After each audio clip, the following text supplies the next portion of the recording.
Kuatkan tekad, kuatkan hati, negeri ini memanggilmu kawan. Belajar bergerak berbagi untuk negeri, guru penggerak majukan pendidikan.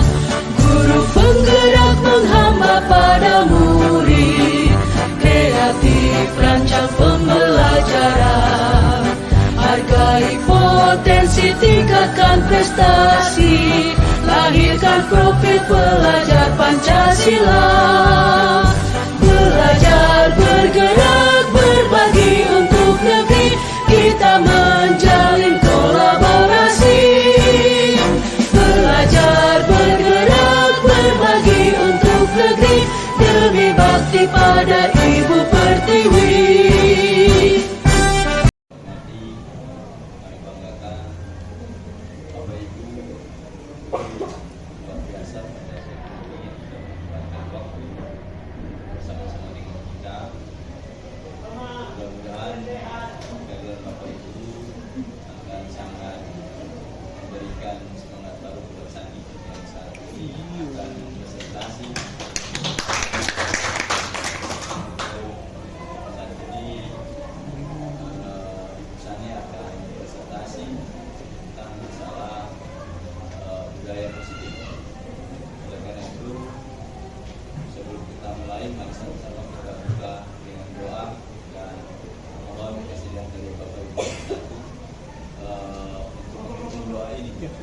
Silakan Ibu.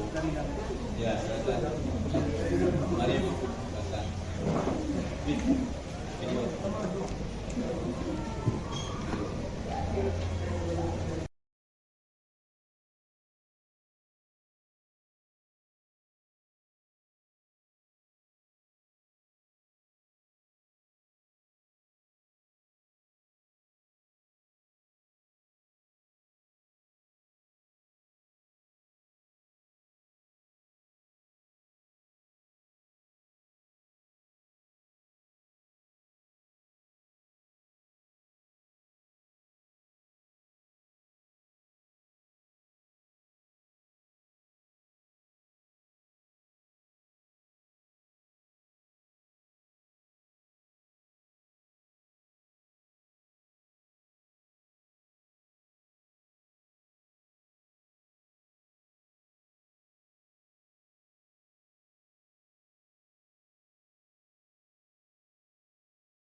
Salam bahagia Ibu dan Bapak guru hebat. Dalam penerapan disiplin positif restitusi, salah satu program yang dikembangkan adalah 5 posisi kontrol. 5 posisi kontrol dalam restitusi adalah proses perjalanan seorang pendidik agar dapat mengenali dirinya. Pada video kali ini, kita akan membahas tentang 5 posisi kontrol yang dikembangkan oleh Diane Goossen dan contoh penerapannya.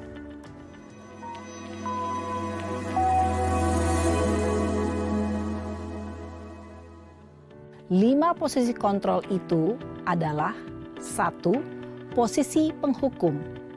2. Posisi pembuat merasa bersalah. 3. Posisi teman. 4. Posisi pemantau atau monitor. Dan 5. Posisi manajer. Untuk lebih memahami kelima posisi tersebut, mari kita saksikan kasus Naren yang terlambat hadir 20 menit di sekolah dan melihat bagaimana kelima posisi kontrol dalam menghadapi masalah tersebut.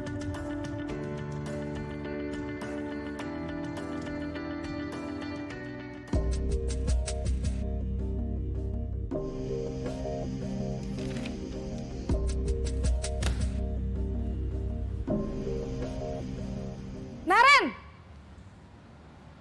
Sini kamu! Selamat pagi, Bu. Selalu terlambat. Kamu deh, pasti terlambat. Maaf Bu, saya... Apa? Apa coba? Alasan kamu apa lagi? Kapan sih kamu tidak terlambat? Malas sekali ya kamu jadi anak. Saya... Dasar pemalas. Gak kapok-kapok sih kamu. Sudah berapa kali terlambat? Sana, kamu keliling lapangan basket 2 kali. Kenapa saya harus keliling lapangan basket, Bu? Kenapa? Kamu mau lawan ibu? Berani-beraninya jawab. Sudah terlambat, masih berani jawab pula. Sekarang, keliling lapangan basket 5 kali sekalian. Biar kapok. Cepat, pergi sana ke lapangan basket. Posisi penghukum biasanya berbicara dengan nada tinggi, menghardik, menunjuk-nunjuk, menyakiti, dan menyindir. Hukuman bisa berupa fisik maupun psikis. Ibu dan bapak guru hebat. Dampak yang terjadi pada murid ketika guru berada pada posisi penghukum adalah murid cenderung akan memberontak, bahkan menyimpan dendam.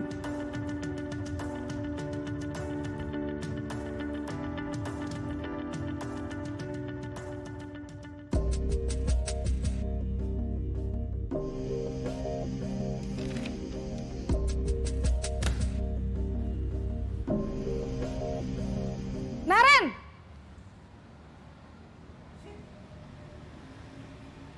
Selamat pagi, Bu.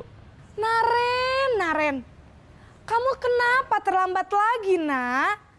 Ya Tuhan, Naren. Kamu senang ya bikin ibu susah ya? Kalau kamu terlambat lagi, nanti ibu yang ditegur bapak kepala sekolah, Nak. Disangka ibu tidak bisa membina kamu. Duh, gimana ini? Maaf, Bu. Duh, Gusti Naren. Kamu suka ya kalau ibu ditegur bapak kepala sekolah? Terus, sekarang ibu harus tulis apa ini di buku absen? Ini kamu sudah sering terlambat loh. Ibu harus apa coba? Maaf, Bu. Maaf sekali. Ya sudah, lain kali jangan bikin ibu susah lagi ya, Nak ya. Ibu tidak akan kuat lagi kalau kamu begini terus. Bisa jantungan kalau ibu ditegur bapak kepala sekolah. Sana cepat ke kelas. Maaf ya, Bu. Maaf sekali. Posisi pembuat rasa bersalah berbicara dengan nada tenang, cenderung lembut. Namun kata-kata yang diutarakan membuat murid merasa menjadi orang yang gagal. Memandang buruk dirinya sendiri, merasa tidak berharga, dan tidak sanggup membahagiakan orang lain. Ketika guru mengambil posisi pembuat rasa bersalah, murid akan menganggap dirinya yang bersalah dan ia akan menyimpan emosi negatif tersebut di dalam dirinya.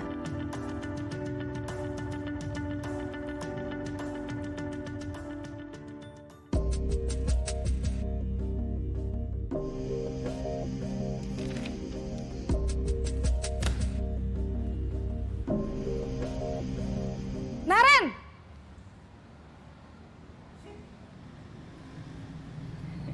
Selamat pagi, Bu. Wah, sudah jam berapa ini, Nak? Terlambat lagi ya, sayang. Iya, Bu. Habis ibu saya lupa bangunkan saya, Bu. Kamu malah menyalahkan ibu kamu. Kamu bukannya anak yang larinya paling kenceng. Kok terlambat sih? Iya, Bu. Saya memang terlambat bangun tadi. Jadi, biarpun saya lari kencang, tetap gak kekejar, Bu. Ya sudah sana, nanti lain kali larinya lebih kenceng lagi ya. Biar gak terlambat lagi. Bikin seneng ibu, demi ibu. Bisa kan? Bisa lah, Bu. Ya sudah sana masuk kelas. Ibu beresin urusan absen kamu. Kamu ini ada-ada saja. Dalam posisi teman, guru berbicara dengan nada suara ramah, akrab, cenderung bersenda gurau untuk menjaga suasana tetap santai. Murid akan merasa senang, aman, dan akrab dengan guru. identitas yang tercipta adalah identitas sukses atau berhasil. Namun, perlu diingat, karena ini masih dorongan eksternal, maka ada faktor ketergantungan dari murid kepada orang tertentu. Di sini, guru absennya, sehingga di lain waktu, murid bisa berperilaku baik, namun hanya kepada orang-orang tertentu saja.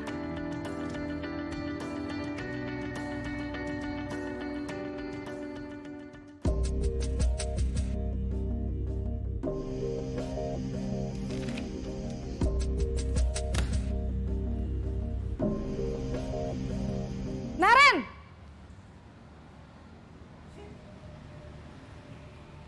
Selamat pagi, Bu. Naren, apa peraturan sekolah kita tentang jam berapa kita harus masuk sekolah, nak? Kita harus di sekolah jam 7, Bu. Iya, betul. Sekarang sudah jam 7.20. Naren sudah tahu konsekuensinya jika terlambat hadir. Paham, Bu. Saya harus tinggal kelas pas jam istirahat selama 20 menit. Iya, benar. Konsekuensinya demikian. Jadi nanti jam 9.30 pas istirahat, kamu harus tinggal di kelas, kerjakan tugas tambahan untuk ketertinggalan kamu, ya? Baik, Bu. Posisi pemantau mengandalkan penghitungan atau data untuk mengontrol murid. Guru mengarahkan murid berdasarkan peraturan dan konsekuensi. Seorang pemantau menunjukkan bahasa tubuh dan ekspresi wajah yang datar dan cenderung formal.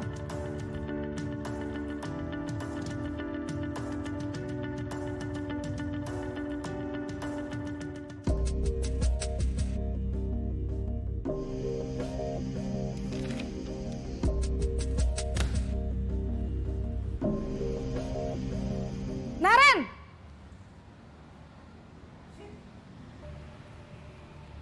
Selamat pagi, Bu. Selamat pagi, Naren. Maaf, Bu. Saya terlambat. Iya, sekolah masuknya jam 7, sekarang sudah jam 7.20. Jadi sekarang bagaimana ini, Naren? Maaf, Bu. Saya lupa setel alarm saya semalam. Baiklah, menurut kamu, keyakinan sekolah yang mana yang perlu kamu tingkatkan? Menghargai diri sendiri dan orang lain mungkin ya, Bu. Setuju. Jadi, apakah Naren meyakini prinsip saling menghormati tersebut? Iya, Bu. Saya meyakininya. Apakah Naren bersedia memperbaiki masalah keterlambatan ini? Bersedia, Bu. Bagaimana kamu akan perbaiki masalah keterlambatan ini? Saya akan coba untuk tidak lupa menyetel alarm saya, Bu. Baik, kalau Naren lupa menyetel alarm di rumah, ada orang yang kira-kira bisa bantu mengingatkan tidak? Ada, Bu. Kakak saya, Kak Ema. Ada lagi selain Kak Ema? Selain Kak Ema, ada ibu saya. Baik, jadi yang mengingatkan Naren adalah Kak Ema dan ibu kamu ya? Kira-kira akan mulai setel alarm kapan nih, Naren? Setelah pulang sekolah, akan segera saya lakukan. Baik, jadi Naren akan setel alarm untuk bangun besok pagi dan akan diingatkan oleh kakak dan ibunda Naren ya. Ada lagi yang mungkin perlu dilakukan, Naren? Agar tidak terlambat bangun lagi. Tidak ada, Bu. Baik, Naren. Terima kasih untuk kerjasama kamu. Sekarang kamu perlu kembali ke kelas untuk belajar. Baik, Bu. Terima kasih. Posisi manajer adalah posisi kontrol yang disarankan untuk membimbing murid memiliki sikap disiplin yang positif, yaitu murid yang mandiri, bertanggung jawab, dan dapat memecahkan masalah. Tujuan dari posisi ini adalah agar murid dapat berefleksi atas tindakannya. Guru akan dengan tulus memberikan pertanyaan-pertanyaan bermakna, sehingga membuat murid dapat belajar dari kesalahannya dan mencari sebuah solusi untuk menyelesaikannya. Ibu dan bapak guru hebat, setelah mengamati adegan kelima posisi kontrol tadi, kira-kira posisi mana yang paling ideal?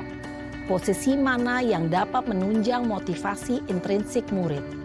Ya, tentu posisi manajer. Posisi ini memang posisi ideal yang ingin dituju setiap pendidik. Pada posisi inilah, guru dapat menerapkan disiplin positif yang berpihak pada murid. yang memerdekakan murid. Perjalanan seorang pendidik tentunya tidak mudah untuk sampai pada posisi seorang manajer. Namun, tujuan kita pasti, yaitu menciptakan murid-murid yang mandiri, merdeka, dan bertanggung jawab. Semoga penggambaran 5 posisi kontrol yang telah diperlihatkan ini dapat menjadi ajang refleksi bagi kita semua, agar dapat terus mengasah dan menerapkan disiplin positif yang memerdekakan murid. Mari terus berlatih dan bersemangat. Selamat menerapkan.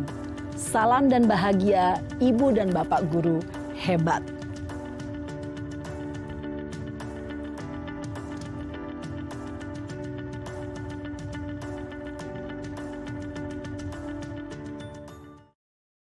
Membutuhkan apa? Kebutuhan murid membutuhkan apa? Ketika kita menyampaikan kegiatan pembelajaran, seringkali ada murid A mungkin tidak menerima pembelajaran atau justru kadang bermain, yang tidak diperhatikan. Nah, itu erat kaitannya dengan bagaimana tindakan kita sebagai seorang guru dalam menyikapi permasalahan yang ada apakah dalam memberikan hukuman, konsekuensi atau restitusi. Nah, hukuman ini identik dengan kita, apalagi jiwa-jiwa muda. Nah, maaf, saya juga ada di CGP ini sebenarnya hukuman bagi saya karena dulu saya terkenal dengan guru yang sadis. Jadi ketika saya ada di sini, saya juga mempelajari bahwa ini ternyata hukuman bagi saya untuk menjadi seorang guru yang lebih baik. Nah, maka dari situ saya mau membagikan bagaimana cara kita sebagai seorang guru dalam menyikapi peserta didik yang mungkin tidak sesuai, yang peserta didik yang dalam mengikuti kegiatan pembelajaran tidak sesuai dengan harapan kita. Artinya membuat kenakalan atau mungkin membolos dan sebagainya. Jadi ini hukuman. Hukuman ini bersifat satu arah. Kita harus pahami dulu apa yang hukuman. Hukuman bersifat satu arah dari pihak guru yang memberikan dan murid hanya menerima suatu hukuman tanpa melalui suatu kesepakatan atau pengarahan dari pihak guru baik sebelum atau sesudahnya. Hukuman yang diberikan baik berupa fisik maupun psikis. Murid atau anak disakiti oleh satu perbuatan atau kata-kata. Bapak Ibu guru yang hebat, merdeka belajar itu tidak lagi menggunakan sistem. Sekali lagi, merdeka belajar tidak lagi menggunakan hukuman dalam kegiatan, dalam proses pembelajaran. Jadi ini sudah dibuang jauh-jauh.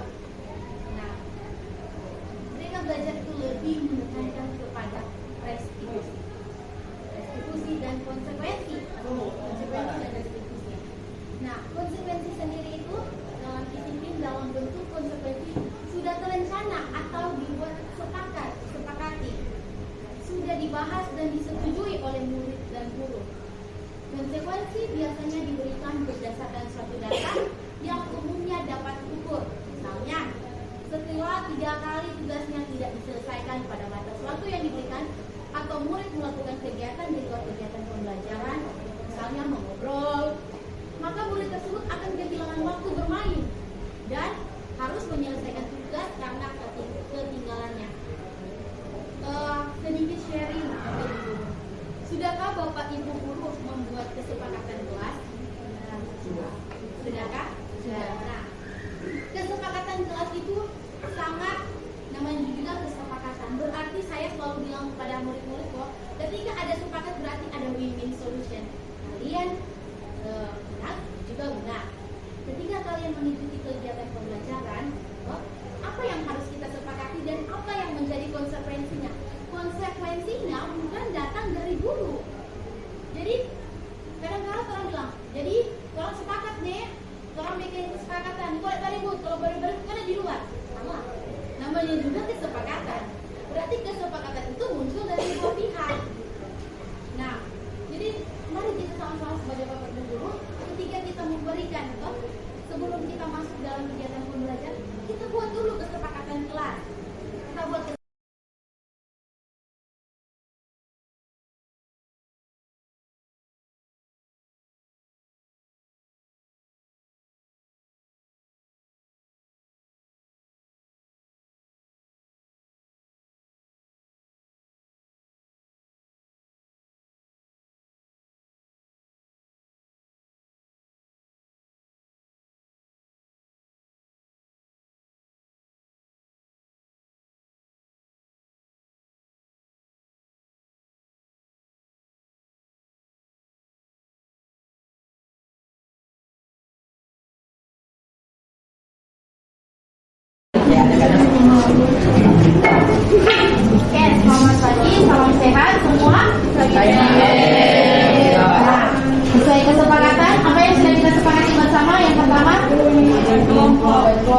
kelompok nanti dibuat kan sedikit lagi kita buat kelompok. Oke, yang pertama kan handphone harus disimpan. Oke, kita handphone simpan. Kemudian kesepakatan yang kedua tidak boleh ribut, ya kan? Jadi aktif semua dalam mengikuti kegiatan pembelajaran. Nah, bagaimana yang sudah saya sampaikan di pertemuan sebelumnya bahwa saat ini kita akan masuk dengan diskusi kelompok. Jadi di jam pelajaran saat ini meminta silakan duduk berkelompok, di mana kelompoknya sudah ditentukan pada minggu yang lalu. Silakan berkelompok.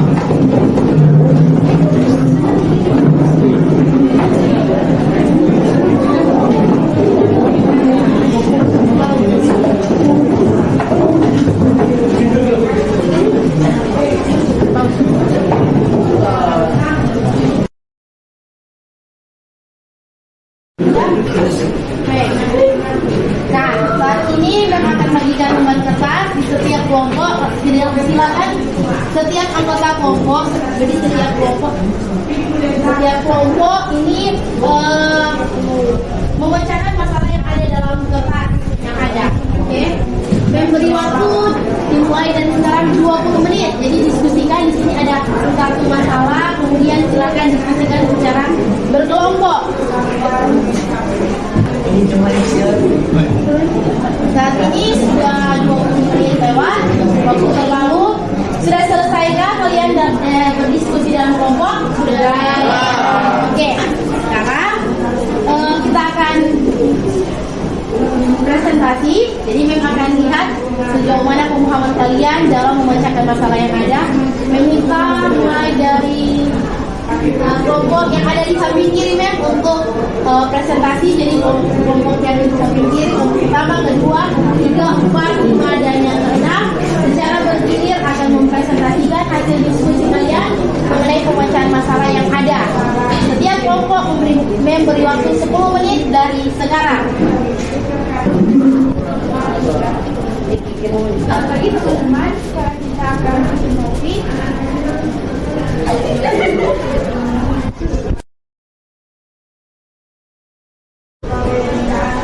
terima kasih, kita berikan aplaus untuk kelompok satu. Saya akan tanyakan, kenapa selama kegiatan berdiskusi Diva hanya berdiam diri, tidak mengikuti kegiatan presentasi seperti teman-teman yang lain? Apakah kita kerja kelompok tidak mengikutinya? Oke, silakan duduk untuk kelompok 1 dan Diva mohon hadap di sini. Silakan duduk untuk yang lainnya.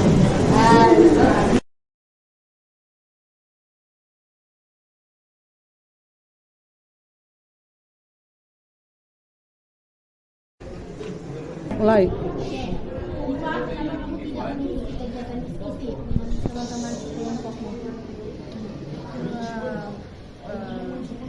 Saya tidak terlalu suka dengan mereka karena cara belajar mereka, cara berinteraksi mereka cuma teman-teman itu saja. Kenapa kamu tidak berbaur dengan yang lainnya? Kenapa kamu tidak berbaur? Ya, karena setiap kali mau bertanya tidak ada jawaban. Nah, apakah menurutmu tindakan kamu itu benar? Tidak. Tidak. Nah, kalau kamu tidak mengikuti kegiatan diskusi, kira-kira kamu bisa tuntas ke dalam kegiatan pembelajaran ini memiliki nilai yang baik atau tidak? Tidak. Harus dengan cara apa saya boleh dapat nilai yang bagus? Jadi supaya kamu bisa mendapat nilai yang bagus, menurut Diva apa yang akan Diva lakukan? Buat tugas yang sudah presentasi tadi. Jadi Diva akan mempertanggungjawabkan kesalahan Diva berbuat tadi dengan mengerjakan tugasnya kembali dan akan mengumpulkan secara individual kepada BM. Kumpul setelah Nantinya akan dikumpulkan kepada BM setelah pulang sekolah. Oke, baiklah, nanti BM akan menunggu tugas yang akan kamu buat, tapi BM harapkan ketika nantinya ada diskusi kelompok dan pertemuan-pertemuan selanjutnya bisa membuka diri dan bisa saling berdiskusi dengan teman-teman sekelompokmu, berkolaborasi, supaya tidak hanya mengerjakan secara seorang diri saja. Terima kasih.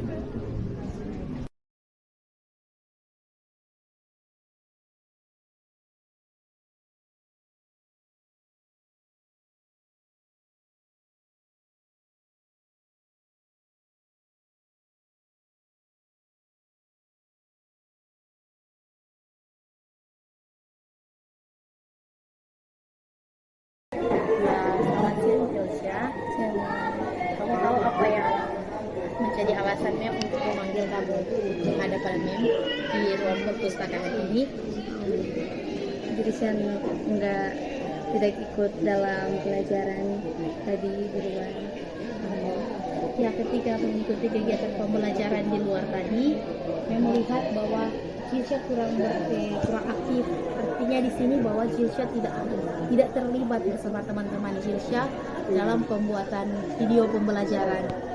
Nah, saat ini Mem memanggil Jelsya untuk menanyakan kabar Jelsya, kenapa sampai Jelsya tidak bergabung dengan teman-teman Jelsya. Apa yang menjadi alasan Jelsya? Karena Jelsya kurang bersemangat hari ini karena ada suatu masalah di rumah.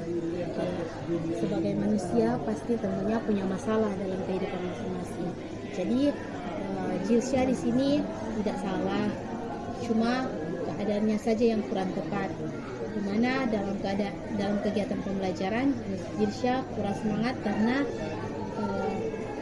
berhubungan dengan adanya masalah dalam keluarga. Nah, jadi itu yang memang sampaikan bahwa dalam kehidupan kita itu pasti punya masalah. Jangan sampai masalah itu merusak mood kita ataupun semangat kita dalam belajar. Malahan jadikan masalah itu untuk lebih semangat harusnya. Jangan jadikan batu sandungan. Jadi kalau ada masalah apapun boleh diceritakan pada Mem. Memang Jelsya untuk mendapatkan nilai yang dengan baik. Jadi supaya Jelsya bisa ikut lagi dah kegiatan pembelajaran matematika, Jelsya mau tanya, kira-kira apa yang Jelsya mau perbuat? Menurut Jelsya, ketika Jelsya mengikuti kegiatan pembelajaran matematika tidak semangat, itu bagus atau tidak? Tidak bagus. Jadi tentunya kalau tidak bagus dan tidak terlibat pasti tidak punya nilai ya. Kalau menurut Jelsya, supaya Jelsya mau buat itu tugas bagaimana? Jelsya mesti lebih semangat lagi. Jangan membawa masalah itu bikin Jelsya itu kurang bagus sehingga merusak nilai Jelsya di sekolah. Jelsya akan berusaha dan bertanggung jawab untuk nilai Jelsya. Jelsya akan tanyakan pada teman-teman kelompok Jelsya agar Jelsya bisa aktif lagi dalam kelompok ini. Oke, sudah baik. Itu bentuk tanggung jawab Jelsya ketika Jelsya melakukan kesalahan. Untuk di lain kesempatan ketika mengikuti kegiatan pembelajaran, jika ada satu masalah boleh terbuka pada Mem dan jangan jadikan masalah itu menjadi penghambat, malahan justru menjadikan masalah itu sebagai penyemangat untuk Jelsya meraih kesuksesan Jelsya. Terima kasih Jelsya. Terima kasih Mem. Siang Mem.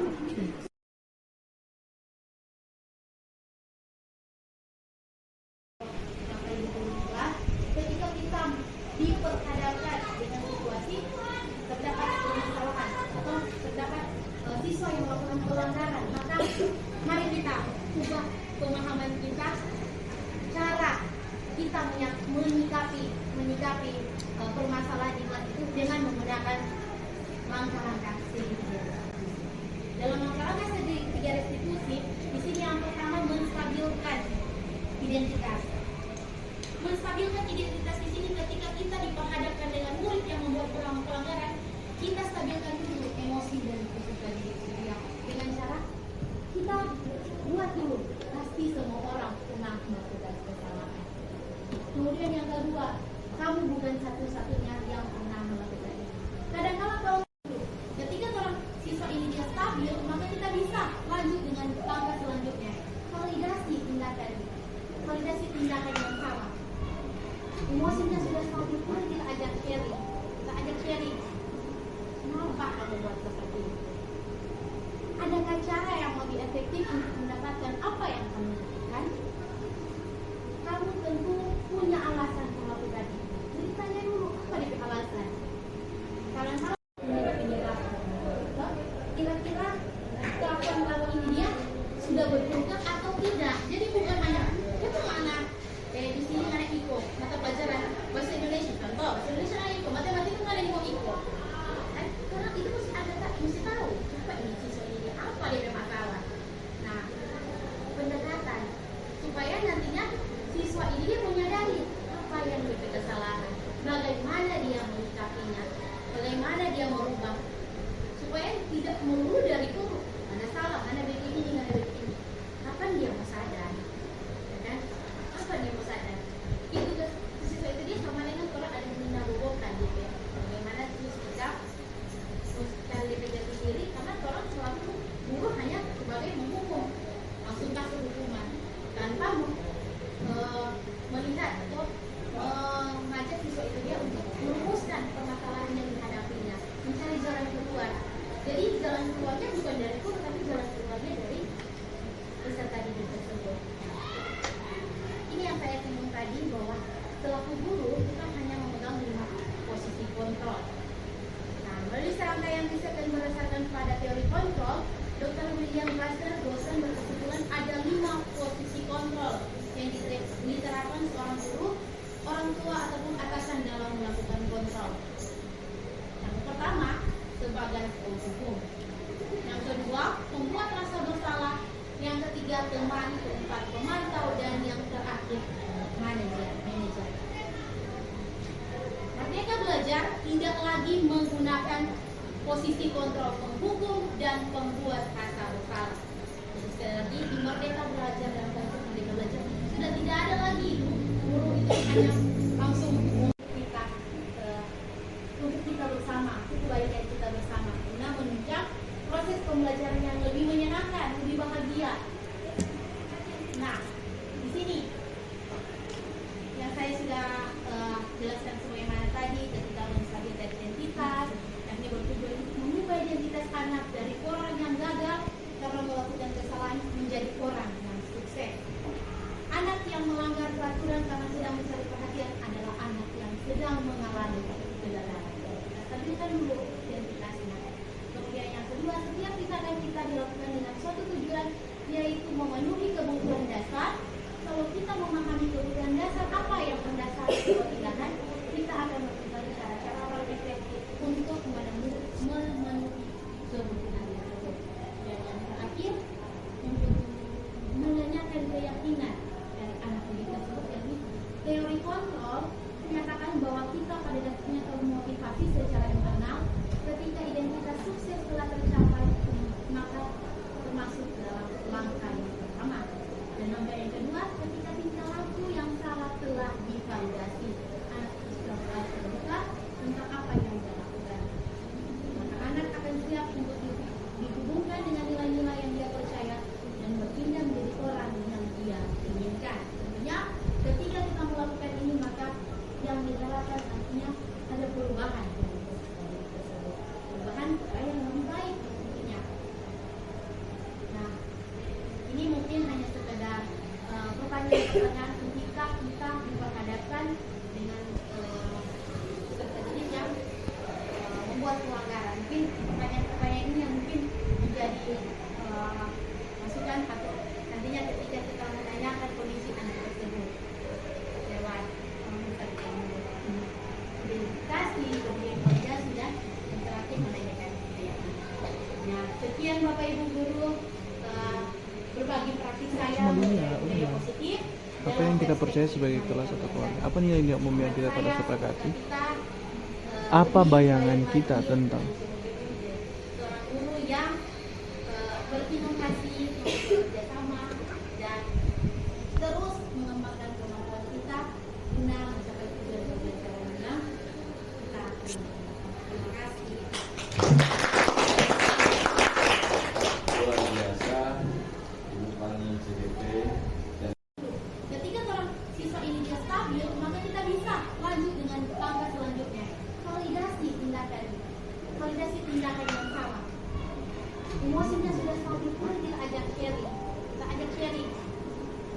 kenapa kamu buat seperti itu? Adakah cara yang lebih efektif untuk mendapatkan apa yang kamu inginkan? Kamu tentu punya alasan melakukan itu. Jadi tanya dulu, apa DP alasan? Kalian salah pelajaran. Kalau saya, minta maaf saya sedikit sharing, kalau saya masuk kelas, saya selalu bilang, apa kesepakatan kita? Kumpul handphone, mana MP handphone? Jadi handphonenya mem dikumpul, handphonenya siswa dikumpul. Jadi di sini sepakat. Mereka tidak kumpul HP, tidak gunakan handphone, gurunya juga tidak gunakan handphone. Jadi jangan tumpang sini, jadi atau berat sebelah, anak-anak kumpul handphone, gurunya main handphone, kan tidak sejalan, tidak sepakat. Nah, itu hanya sedikit sharing kesepakatan yang saya buat. Kemudian ketika kamu bermain dalam mengikuti pembelajaran, sebagaimana kamu bermain 5 menit, maka kamu punya 5 menit tambahan untuk mengganti waktu pembelajaran yang kamu gunakan tadi. Jadi marilah buat suatu kesepakatan supaya nantinya ketika ada kesepakatan di situ sudah tidak ada lagi hukuman, melainkan adanya konsekuensi dari apa yang mereka lakukan. Nah kemudian di sini ada kalau ketika saya belajar, sekali lagi saya bukan menggurui, tapi saya hanya berbagi praktik baik. Kenapa Merdeka Belajar sangat mengapresiasi jika video Islam juga tergabung, karena mau muda atau mau tua, tapi pemberian ilmunya yang saya hargai.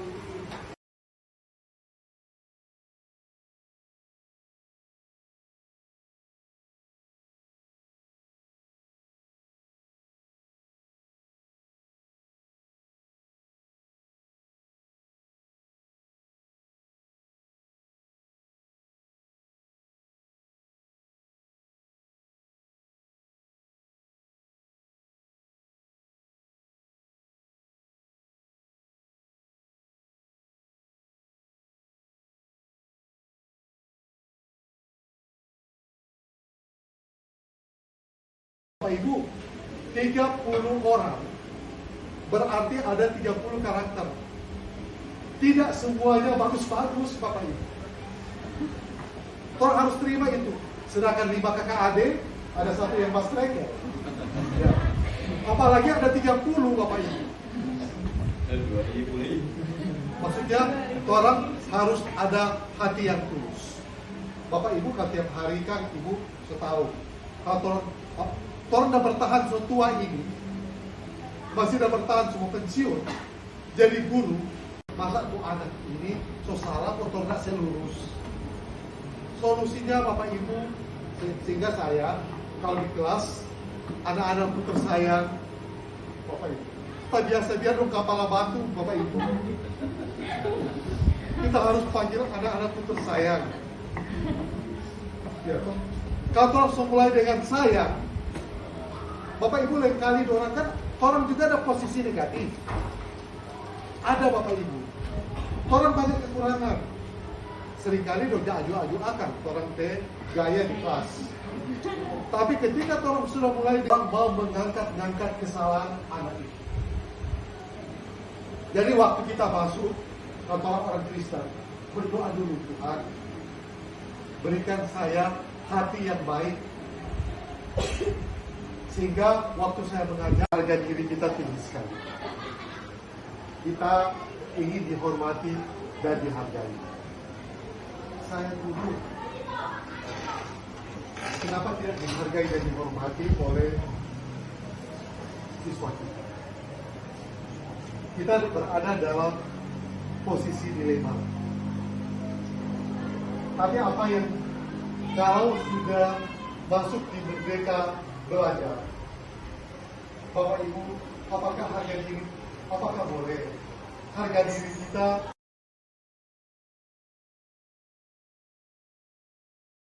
menciptakan kondisi bagi murid untuk memperbaiki kesalahan mereka, sehingga mereka bisa kembali pada kelompok mereka dengan karakter yang lebih kuat. Restitusi juga merupakan proses kolaboratif yang mengajarkan murid untuk mencari solusi akan masalah mereka dan membantu murid berpikir tentang orang seperti apa mereka yang mereka inginkan dan bagaimana mereka harus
Bu, salam sehat. Selamat siang, calon guru penggerak yang cantik-cantik.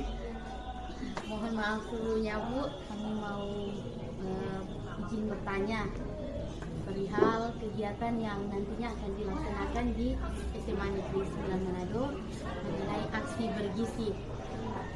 Yang mau ditanyakan tentang apa? Bagaimana Bu tanggapan dari SMA Negeri 9 dampak positif yang nantinya akan dilaksanakan oleh Dinas Kesehatan yang bekerja sama dengan Dinas Pendidikan untuk aksi gizi untuk anak remaja khususnya untuk kaum wanita? Ya, terima kasih. Pertama SMA Negeri 9 mengucapkan terima kasih kepada Dinas Kesehatan atau Dinas Pendidikan Provinsi Sulawesi Utara yang telah memilih SMA Negeri 9 menjadi tempat dilaksanakannya aksi bergizi ini. Kenapa SMA Negeri 9 mendukung acara ini? Karena menurut kami SMA Negeri 9 bahwa aksi ini tujuannya adalah untuk mencegah terjadinya hal-hal di masa yang akan datang. Sangat-sangat kami dukung karena kami mempersiapkan peserta didik secara intelektual. Tetapi dari Dinas Kesehatan ini atau dari Kementerian Kesehatan mempersiapkan peserta didik kami melalui kesehatan jasmani. Mengapa harus kami tolak? Karena itu kami sangat mendukung acara ini. Mereka telah datang pada kami dan kami telah oke untuk dilaksanakan di sekolah kami. Oke, baik. Jadi dari kegiatan yang nanti akan dilaksanakan, jadi dari pihak sekolah, apakah yang membuat agar supaya siswa bisa berkumpul untuk menjadi satu, agar supaya pada saat kegiatan semuanya sudah ada, dan apakah ada siswa yang sudah disuruh atau disuruh apa dari pihak sekolah untuk membawa, mengkoordinasikan untuk mereka membawa makanan 4 sehat di masa depan? Ya, jadi pada dasarnya kami mengikuti prosedur sesuai dengan rundown acara yang telah diberikan oleh Dinas Kesehatan atau panitia.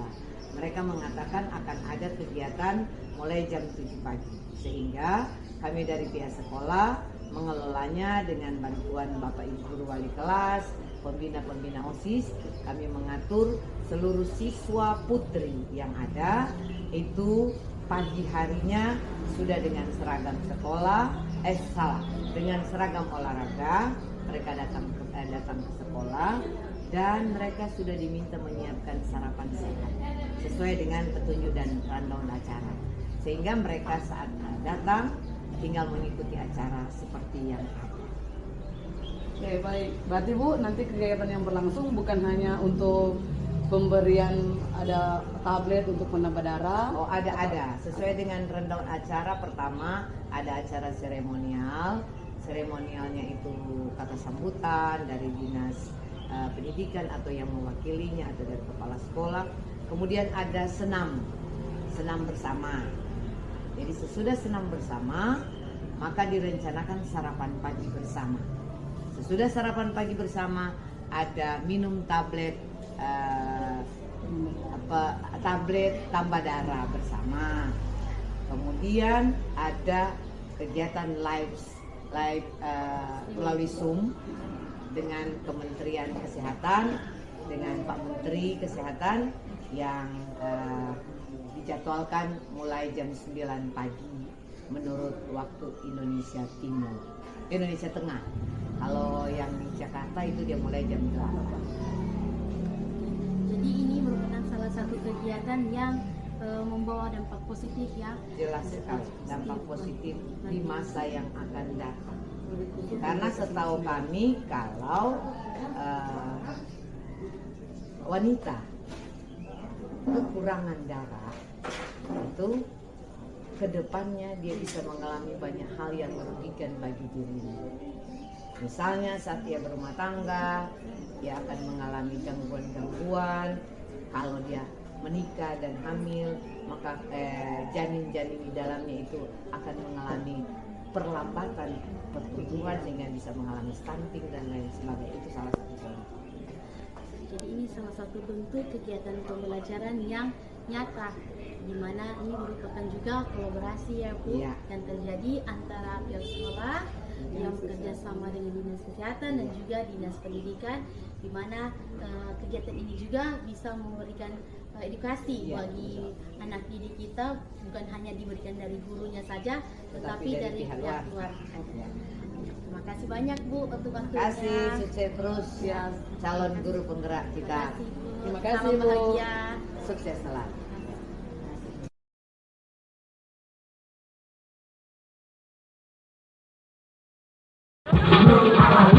Cantik berseri, berseri sepanjang hari dengan konstruksi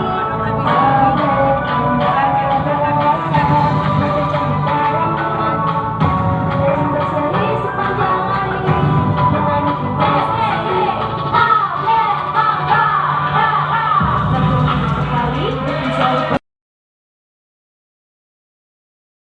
Oke, selamat pagi. Ini adalah bentuk kegiatan dari Gerakan Nasional Aksi Bergizi di Provinsi Sulawesi Utara, tepatnya di SMA Negeri 9 Manado. Dan ada beberapa siswa yang sudah pada saat ini sementara kegiatan makan bersama untuk makanan sehat, 4 sehat 5 sempurna.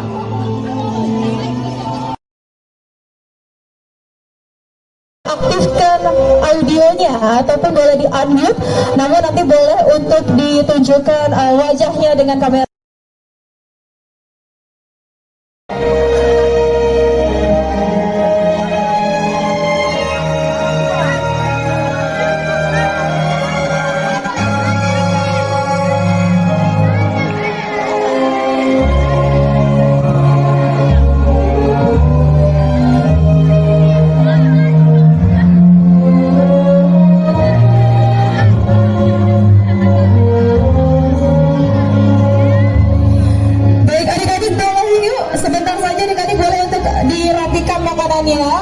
Terus boleh untuk barisannya lebih rapi lagi seperti tadi. Bapak Menteri beserta dengan rombongan sudah hadir di area depan. Jadi adik-adik boleh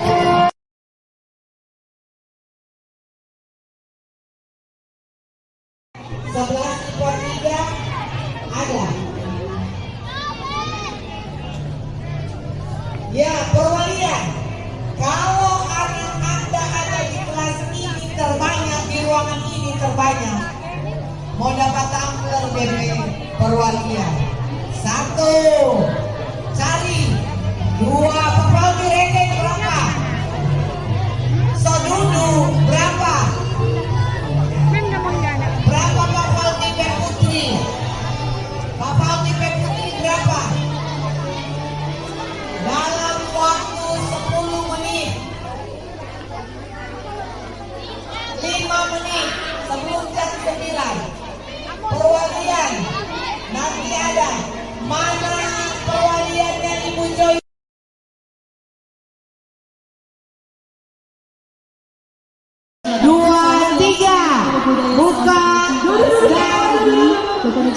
Buka kami hormati serta adik-adik seluruh siswa dan juga siswi yang saat ini sudah bergabung bersama dengan kami baik secara daring ataupun luring. Alhamdulillah atas puji syukur berkata kepada Tuhan Yang Maha Esa. Dan pada berikan kesempatan alhamdulillah kita bisa berkumpul. 2 juga pastinya senang sekali adik-adik semuanya perkenalkan 2,5 kita dapat hadir untuk memandu jalanan acara pada pagi hari ini. 3 diminum tabletnya. Sudah bergabung. Ayo,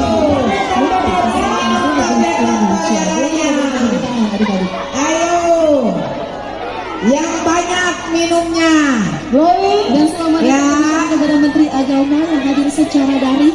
Halo, Raja Berseri, Direktur Jenderal Bina Pembangunan minum tablet-tablet Pembangunan Manusia dan Kebudayaan.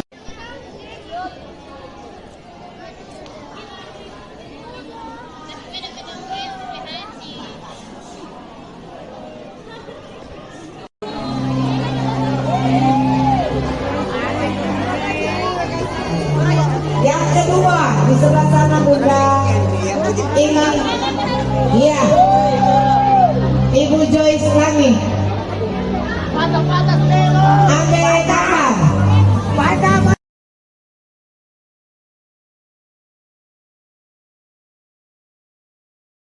Hai, selamat pagi. Selamat pagi. Apa kabar? Baik, Mem. Oke. Tadi ada ikut kegiatan aksi bergizi ya? Iya, Mem. Ada dong, Mem. Bagaimana perasaan kalian ketika mengikuti kegiatan ini? Sangat menyenangkan dan juga menyehatkan. Ding bisa gabungin teman-teman, kelihatan teman-teman. Ya, jadi tadi ada bergabung dengan teman-teman, senang, ada senam. Jadi senam tadi itu tujuan apa? Untuk baking apa? Saya bilang glowing. Senam baking glowing. Karena senam baking glowing itu terus harus minum apa tadi? Tablet? Penambah darah. Tadi ada minum? Tablet ada. Tablet penambah darah itu ada tujuan. Oke. Di dalamnya itu ada apa? Begini yang disiapkan, yang ada di bawah tadi makan. Ada bawa apa lagi? Dalamnya itu dalam 4 sehat sempurna ada apa-apa? Sayur, ikan, ayam, daging. Oke, berarti konsumsi adik-adik setiap hari harus seperti apa? Seperti yang Kalian bawa kalian bawakan. Dan itu untuk tujuan kita sehat. Oke, dan semangat ya. Bye. Terima kasih.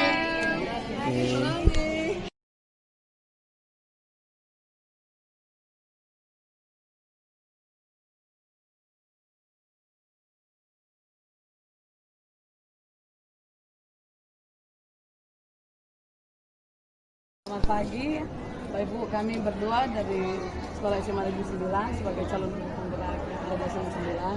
Dan sekarang kami akan membentuk aksi nyata menyangkut dengan materi kita pada hari ini.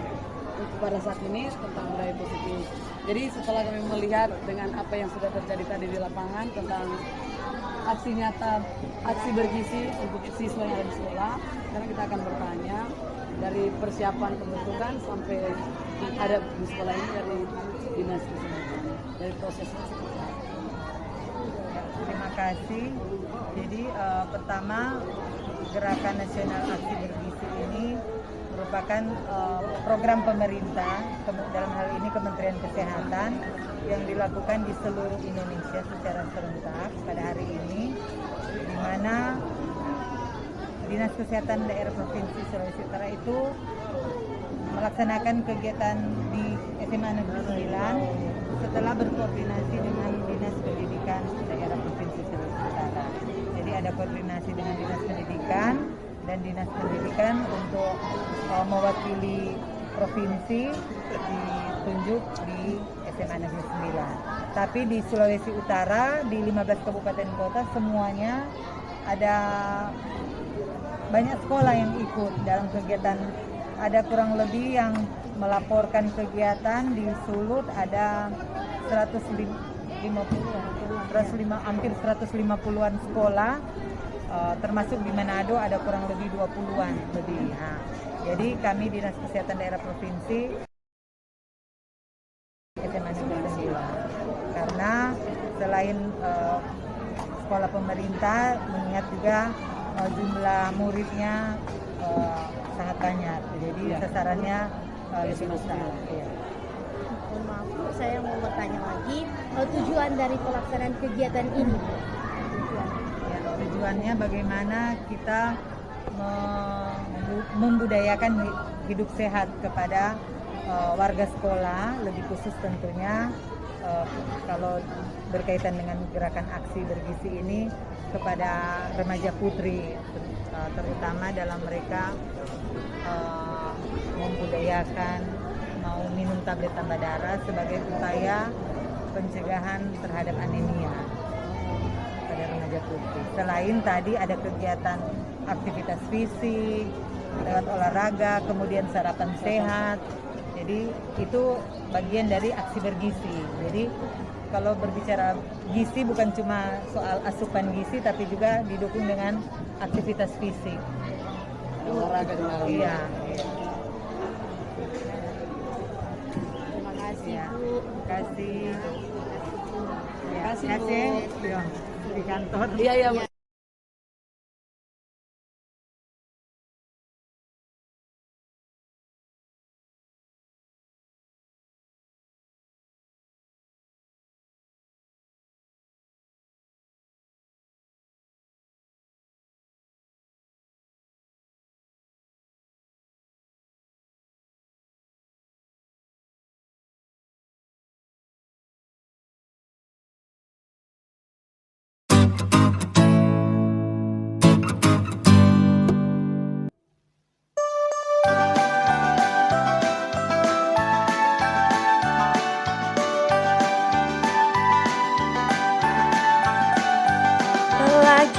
Pancasila, beriman dan bertakwa pada Tuhan yang Esa, dan berakhlak mulia, berkebinekaan global, gotong royong mandiri, kreatif dan bernalar kritis, belajar Pancasila, beriman dan bertakwa pada Tuhan yang Esa, dan berakhlak mulia, berkebinekaan global, gotong royong mandiri, kreatif dan